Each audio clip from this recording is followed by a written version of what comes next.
അപ്പൊ ഞാൻ ചോദിക്കുന്നത് ഇതാണ്, അതായത് കേരളത്തിലെ ഒരു മാധ്യമ ധർമ്മത്തെ കുറിച്ച് നിങ്ങൾ എങ്ങനെയാണ്, അതായത് ഇത് സത്യമാണോ എന്ന് അന്വേഷിക്കാതെ ഇങ്ങനെ ഒരു വാർത്ത എല്ലാ ചാനലുകളും വന്നുകൊണ്ടിരിക്കുകയാണ്, സാറ്റലൈറ്റ് ചാനലുകളിലെല്ലാം.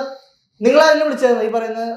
എന്നെ വിളിച്ചിട്ടുണ്ടായിരുന്നു. എന്നെ വിളിച്ചിട്ട് ചോദിച്ചു എന്താണ്, അതായത് ഈ സാറ്റലൈറ്റ് ചാനലുകളിൽ നിന്ന് ചാനൽ മീഡിയ പ്രവർത്തനം വിളിച്ചിട്ടുണ്ട്. എന്റെ ചോദിച്ചാൽ എന്താണ് ഇതിന്റെ പ്രശ്നം, എന്താണ് ഇതിന്റെ ആക്ച്വലി. ഞാൻ പറഞ്ഞു ഞാൻ പറഞ്ഞാൽ നിനക്കിത് അറിയാല, നമ്മള് അവന്റെ വീട്ടില് ഈ പറയുന്ന ചാനലുകളടക്കം, ഇപ്പൊ വിളിച്ച ചാനലുകളടക്കം കൊണ്ടുപോയിട്ട് അവനെ ഇടിക്കുമ്പോ അറിയാമല്ലോ, ആറാട്ടണ്ണന്റെ വീട്ടില് ബർത്ത്ഡേ പാർട്ടിക്ക് അന്ന് ഇവനെ പിടിച്ച് എല്ലാവരും ഇടിക്കുമ്പോ നോക്കി നിന്ന് വീഡിയോ എടുത്ത ആളുകളിൽ പെട്ട ആൾക്കാരാണ് ഇവരെല്ലാവരും. ഈ പറയുന്ന ആ വീഡിയോ ചെയ്തില്ലേ, അപ്പൊ ഇവരെന്നെ വിളിച്ചപ്പോ പറഞ്ഞു, ഞാൻ പറയടാ പേരയിടയ്ക്ക് അവർക്ക് എന്ത് കാര്യം, അവനൊരു സഹായിക്കാൻ വേണ്ടി പോയതാ, കാര്യങ്ങൾ വിശദീകരിച്ചു, തീർന്നു, ഇതെല്ലാം കഴിഞ്ഞതാണ്, ഞാൻ ഇതാണ് സംഭവിച്ചതെന്ന് പറഞ്ഞു കഴിഞ്ഞതാണ്.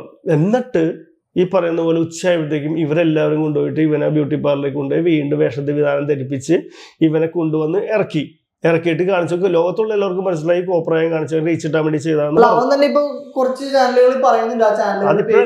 പേര് പറയുന്നുണ്ട്. അപ്പൊ ഇവ ഇത് ചെയ്ത് കഴിഞ്ഞപ്പോ ഇത് ഓൾറെഡി എന്ത് സംഭവിച്ചു, പുറത്തേക്ക് വന്നു കഴിഞ്ഞപ്പോൾ ഇത് കണ്ടു കഴിഞ്ഞപ്പോൾ ഇവന്റെ വീട്ടുകാർക്ക്, ഇദ്ദേഹത്തിന്റെ വീട്ടുകാർക്ക് പ്രശ്നങ്ങളായി. അതുകൊണ്ട് ഇദ്ദേഹത്തിന്റെ വീട്ടുകാർ എന്ത് ചെയ്ത് പോയി കേസ് കൊടുത്തു. കാരണം മാനനഷ്ടം കേസ് കൊണ്ട് ഇപ്പൊ ഈ പറയുന്ന ചാനലുകൾക്കെതിരെ ഈ ചാനലുകളിൽ സത്യമാണോ എന്ന് അന്വേഷിക്കാതെയുള്ള കേസ് കൊടുത്തല്ലോ. അല്ല, സത്യമാണെന്ന് ഇവർക്ക് അറിയാമായിരുന്നു. അല്ല, ഞാൻ ഈ പറയുന്ന നിങ്ങൾ ഈ പറഞ്ഞ 3-4 ചാനലുകളുടെ കേസല്ല, ഇപ്പൊ ഏഷ്യാനെറ്റ് ന്യൂസ് ഉൾപ്പെടെ, അല്ലെങ്കിൽ മനോരമ, മാതൃഭൂമി, കൗമുദി, ഈ പറയുന്ന എല്ലാ ചാനലുകളും ഈ വാർത്ത രാവിലെ മുതൽ വിട്ടുകൊണ്ടിരിക്കുകയാണ്.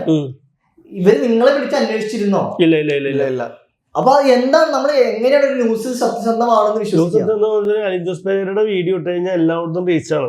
കാരണം ഉദാഹരണം കല്യാണം തന്നെ, ഫേക്ക് കല്യാണം. എന്റെ അടുത്ത് ഒരു 2 മാസം മുമ്പോട്ട് പറയാനാണ്, ചേട്ടാ എനിക്ക് കല്യാണം, ഫേക്ക് കല്യാണം നടത്തണം. ഞാൻ പറഞ്ഞു ഞാൻ സപ്പോർട്ട് ചെയ്യില്ല, ഞാൻ നിന്റെ കൂടെ വരില്ല, അതിനെ ഒരിക്കലും സപ്പോർട്ട് ഇല്ല, അത് ആൾക്കാരെ പറ്റിക്കുന്ന പരിപാടിയാണ്, ഇത്രയും ജനങ്ങൾ കാണുകയാണ്, നീ ഈ അറമ്പറപ്പ് കാണിക്കുന്ന പരിപാടിയൊന്നും ഞാൻ സപ്പോർട്ട് ചെയ്യില്ല എന്ന് ഞാൻ പറഞ്ഞുകൊണ്ട് ഞാൻ എതിർത്തിരുന്നു.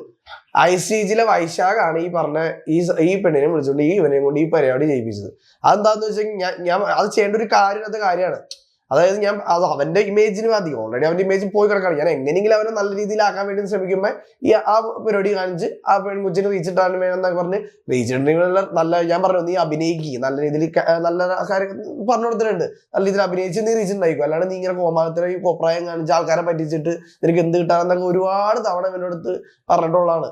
കേൾക്കാനുള്ള ഒരു ഇതില്ല, എന്നാലും ആവശ്യം ഇത് മറ്റുള്ളവർ കേൾക്കും. അല്ലെങ്കിൽ ഞാൻ ഇപ്പൊ ഒരു സ്ഥലത്തേക്ക് പോകുമ്പോ ഇവന്റെ കൂടെ നിൽക്കുമ്പോ ഇവരെ കളിയാക്കിച്ചിരിക്കുന്നത് കാണുമ്പോൾ എനിക്കുണ്ടാവുന്ന ഒരു പ്രയാസമുണ്ട്.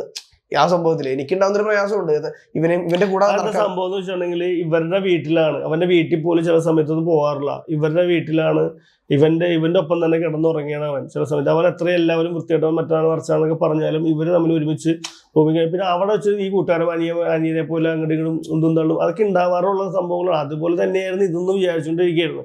പക്ഷെ അവൻ ലൈവ് ഇട്ടപ്പോൾ ഇവൻ ഇത്ര റീച്ചുള്ള ആളുകളാണ്. അപ്പൊ ഒരു സെൻസേഷൻ ന്യൂസ് എന്ന് പറഞ്ഞ് കൊടുക്കുന്ന സമയത്ത് എല്ലാ ചാനലുകളും ചെയ്തത്. അപ്പൊ ഇവന് ഇത് കിട്ടിയ കാരണം അവന് ഇടി കിട്ടിയത് കൊല്ലാൻ ശ്രമിച്ചു എന്ന് പറഞ്ഞാൽ വെറുതെ ലൈവ് ഇടുന്ന സമയത്ത് സംഭവിക്കുന്ന കാര്യങ്ങൾ എന്തൊക്കെയാണെന്ന് വെച്ചിട്ടുണ്ടെങ്കിൽ അത്രയും വിഷയമാണ്. പിന്നെ ഇപ്പൊ ഒരു ചാനലുകൾക്കൊന്നും പറഞ്ഞിട്ട് കാര്യമില്ല. പക്ഷെ അതൊന്നും വിഷയമല്ലെന്നേ. ഇപ്പൊ ചാനൽ കാണിച്ചാൽ അതൊന്നും പിന്നെ പോട്ടെ, നമുക്കറിയാലോ ഇവനൊന്നും പറ്റിയിട്ടുള്ള കാര്യങ്ങൾ അറിയാം.